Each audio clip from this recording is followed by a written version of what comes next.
अस्सलाम वालेकुम। Avon TV के न्यूज स्टूडियो से मैं हूं शाबाशी। शामिल करेंगे न्यूज हेडलाइन।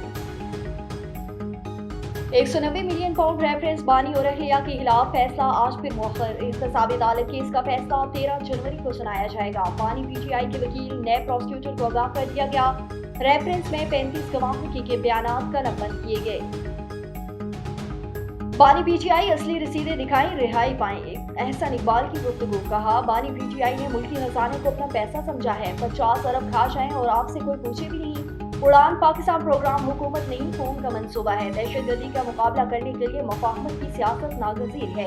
पाकिस्तान को गैर मुस्तहकिम करने की साजिशें हो रही हैं।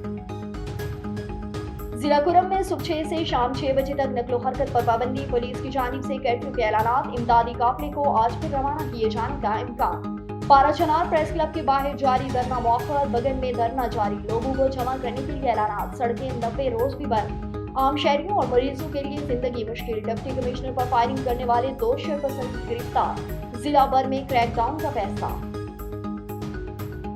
रहीम याहा में वजीर आजम शहबाज शरीफ और अमाराती सदर की मुलाकात। बाहमी ताल्लुकात मजीद मजबूत बनाने पर इत्तफाक। इक़्तिसादी, सियासी और सकाफी रवाबित को फरोग देने का मुअज़्ज़ज़ मेहमान ने गाड़ी खुद ड्राइव की। शहबाज शरीफ साथ बैठे थे।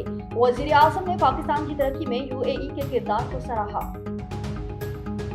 और लकी मरवत में दहशतगर्दों की फायरिंग से 2 पुलिस एहलकार शहीद। दोनों एहलकार डॉग ड्यूटी पर तैनात थे। मुल्ज़िमान की तलाश जारी। न्यूज स्टूडियो से फिलहाल के लिए इतना ही। मजीद खबरों और अपडेट्स के लिए देखते रहिए A1 टीवी। A1 टीवी, सब पे नजर, अंदर की खबर।